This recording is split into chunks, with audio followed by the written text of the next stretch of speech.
இன்னும் குற்றவாளிகள் 2 பேரை கைது செய்யவில்லை. அதை உடனே கைது செய்ய வேண்டும். ஒரு 3 கோரிக்கை நான் வச்சிருக்கேன் முதல்கிட்ட, அதை உடனே முடிச்சு தாரன்னு சொன்னாங்க.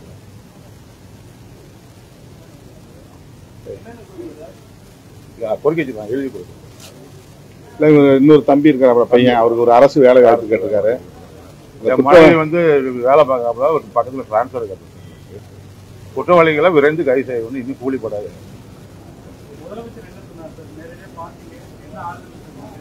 இல்லை தைரியமா இருங்க, எல்லாமே நடவடிக்கை எடுக்கணும். உடனே எங்களுக்கு இது வரைக்கும் நிறைவேற்ற நடந்து இல்லை, ஓரளவு திருப்தியா போய்கிட்டு இருக்கு. இனி ஒரு 2-3 நேரம் பிடிக்க வேண்டியது.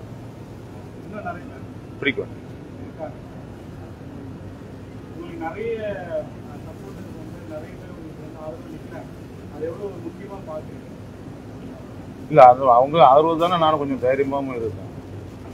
அச்சுறுத்தல் இருக்கான்னு கேட்குறேன். அச்சுறுத்தல் ஒண்ணு அண்ணா இருக்காங்க, இல்ல இருக்காங்க. அச்சுறுத்தல் இருந்தாலும் அவங்க வீட்டுல இருந்து வெளியே போறது பயப்படுவாங்க. மனைவி பயப்படுவாங்க, பையன் பயப்படுவான், நான் பயப்படுவேன்.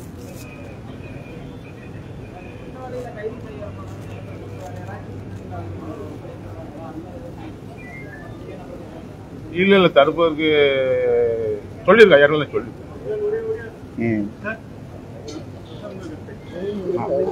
அண்மையில் ஆணவ படுகொலைக்குள்ளான கவின் அவர்களின் தந்தை திரு சந்திரசேகர் அவர்கள் இன்று மாண்புமிகு முதல்வர் அவர்களை நேரிலே சந்தித்து தம்முடைய குடும்பத்தினருக்கு உரிய பாதுகாப்பு வழங்க வேண்டும், தொடர்புடைய குற்றவாளிகள் அனைவரையும் கைது செய்ய வேண்டும், அந்த கொலையில் கூலிப்படையினருக்கும் தொடர்பு இருப்பதாக தெரிகிறது, எனவே யாரும் தப்பித்து விடாமல் இருக்கக்கூடிய வகையிலே உரிய நடவடிக்கைகளை மேற்கொள்ள வேண்டும் என்று வலியுறுத்தியிருக்கிறார். அத்துடன் தன்னுடைய இளைய மகனுக்கு அரசு வேலைவாய்ப்பு வேண்டும் என்றும் கோரிக்கை விடுத்திருக்கிறார். முதல்வர் அவர்கள் கனிவுடன் இந்த கோரிக்கைகளை செவிமடுத்தார், நிறைவேற்றுவதற்கு உரிய நடவடிக்கைகளை மேற்கொள்வார் என்று பெரிதும் நம்புகிறோம்.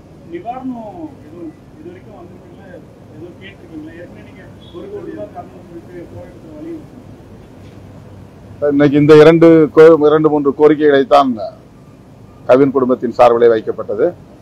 குறிப்பாக அவருடைய மனைவி பள்ளி ஆசிரியராக பணியாற்றுகிறார். அவருக்கு சொந்த பகுதியிலேயே, அந்த கிராமத்திலேயே வேலை செய்யக்கூடிய வாய்ப்பை ஏற்படுத்தி தர வேண்டும். வெளியே செல்வது பாதுகாப்பற்ற ஒரு சூழலாக இருக்கிறது என்கிற கவலையை வெளிப்படுத்தி இருக்கிறார். அவற்றை எல்லாம் பரிசீலிப்பதாக முதல்வர் கூறியிருக்கிறார்.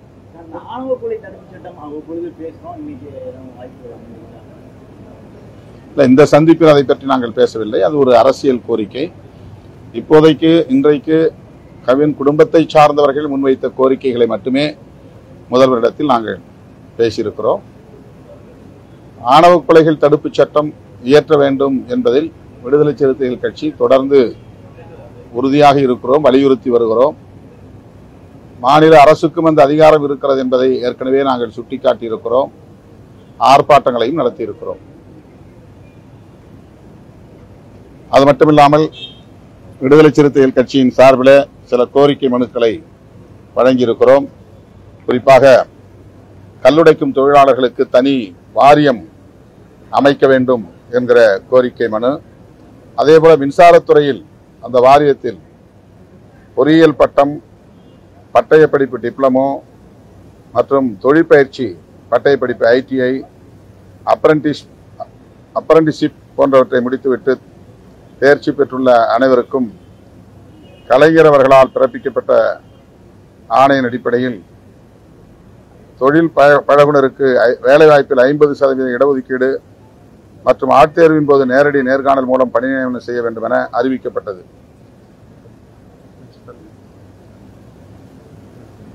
அந்த கோரிக்கைகளை இன்றைக்கு முதல்வரிடத்திலே அவருடைய கவனத்திற்கு கொண்டு போயிருக்கிறோம்.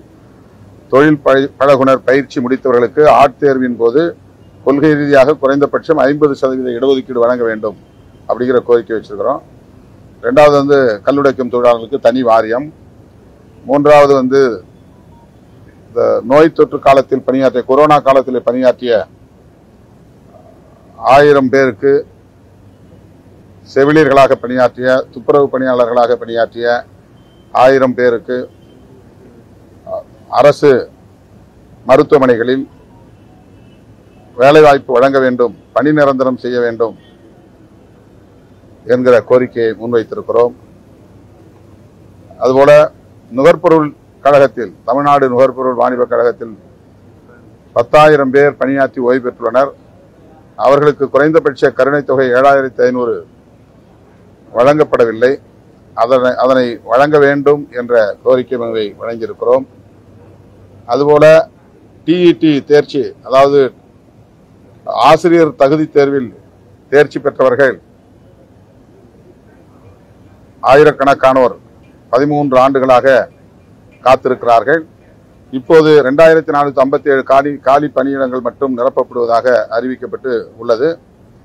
எனவே தேர்ச்சி பெற்ற அனைவரையும் காலியாக உள்ள 19,725 இடங்களில் பணி நிரப்ப வேண்டும், அவர்களுக்கான வாய்ப்பை வழங்க வேண்டும் என்கிற கோரிக்கையை முன்வைத்திருக்கிறோம்.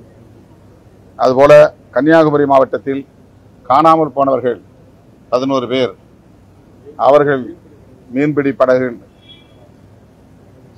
விபத்து எந்த வாழ்வாதாரமும் அவர்களுக்கு வழங்கப்படவில்லை. அவர்கள் மிகவும் வறிய நிலையில் சிரமப்பட்டு வருகிறார்கள். அவர்களுக்கு இழப்பீடு வழங்க வேண்டும். அது மட்டுமில்லாமல் விபத்துகள் ஏற்படாத வகையில் கட்டமைப்பு வசதிகளை உருவாக்கி தர வேண்டும் என்று கோரிக்கை வைத்திருக்கிறோம். அதில் 11 பேர் பெயரோடு அவருடைய இறப்பு தேதி உட்பட உறுதிப்படுத்தி வழங்கியிருக்கிறோம். அவற்றையும் பரிசீலிப்பதாக முதல்வர் கூறியிருக்கிறார். கன்னியாகுமரி மாவட்டம் தேங்காய்பட்டினம் மீன்பிடி துறைமுகத்தில் காணாமல் போனவர், அது பற்றி இன்னைக்கு எதுவும் பேசல. இன்னைக்கு முக்கியமா இவருடைய விஷயமா தான் அப்பாயின்மெண்ட் வாங்கியிருந்தோம். அது கையில ஏற்கனவே தயாரிச்சிருந்த மனுக்களை அவன் கொடுத்தோம்.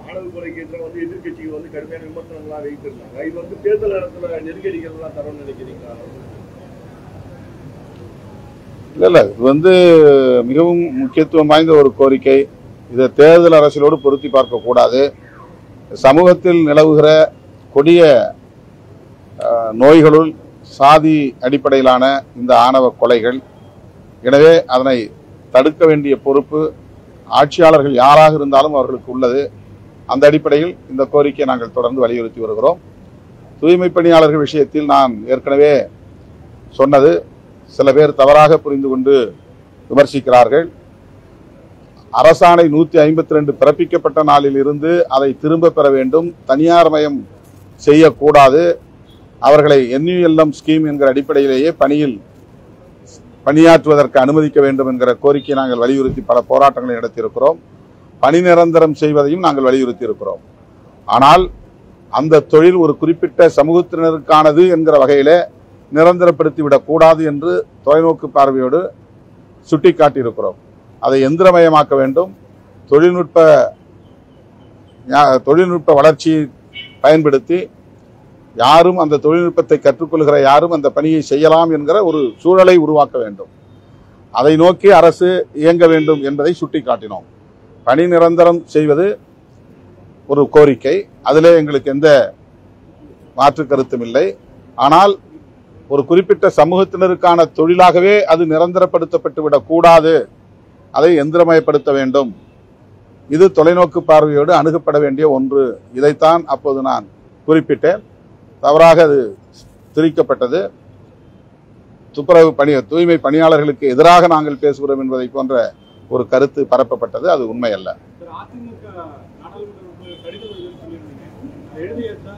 கடிதம்லாம் எழுதியாச்சு. ஒவ்வொருத்தருடைய இமெயில் தேடி எல்லாத்துக்கும் அனுப்பிச்சிருக்கிறோம். தமிழ்நாட்டை சேர்ந்த எல்லாருக்கும் 40 பேருக்கு அனுப்பிச்சிட்டோம். இப்போ ராஜ்யசபா மெம்பர்ஸ்க்கு அனுப்ப போகிறோம். மற்ற இந்தியா முழுக்க இருக்கக்கூடிய எல்லா மெம்பர்ஸுக்கும், உறுப்பினர்களுக்கும் மின்னஞ்சல் மூலமாக இந்த கோரிக்கையை வைக்க திட்டமிட்டிருக்கிறோம்.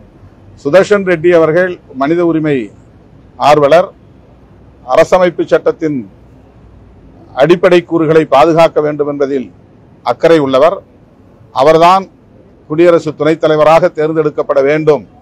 இதிலே தமிழர் அல்லாதார் என்கிற அடையாள அரசியல் தேவையில்லாதது என்பதை வலியுறுத்துகிறோம். ராமநாதபுரம் சிவகங்கை மாவட்டத்தில் 20 இடங்களில் வந்து ஹைட்ரோ கார்பன் சோதனை கிணறுகளை அமைக்க தமிழருக்கு வந்து அனுமதி இல்ல, சுற்றுச்சூழல் துறை தான் அந்த அனுமதி தரப்பட்டதாக சொல்லப்படுகிறது. அரசு அதற்கு அனுமதி தர வாய்ப்பில்லை என்கிற தகவலை ஏற்கனவே வெளிப்படுத்தியிருக்கிறது தமிழ்நாடு அரசு.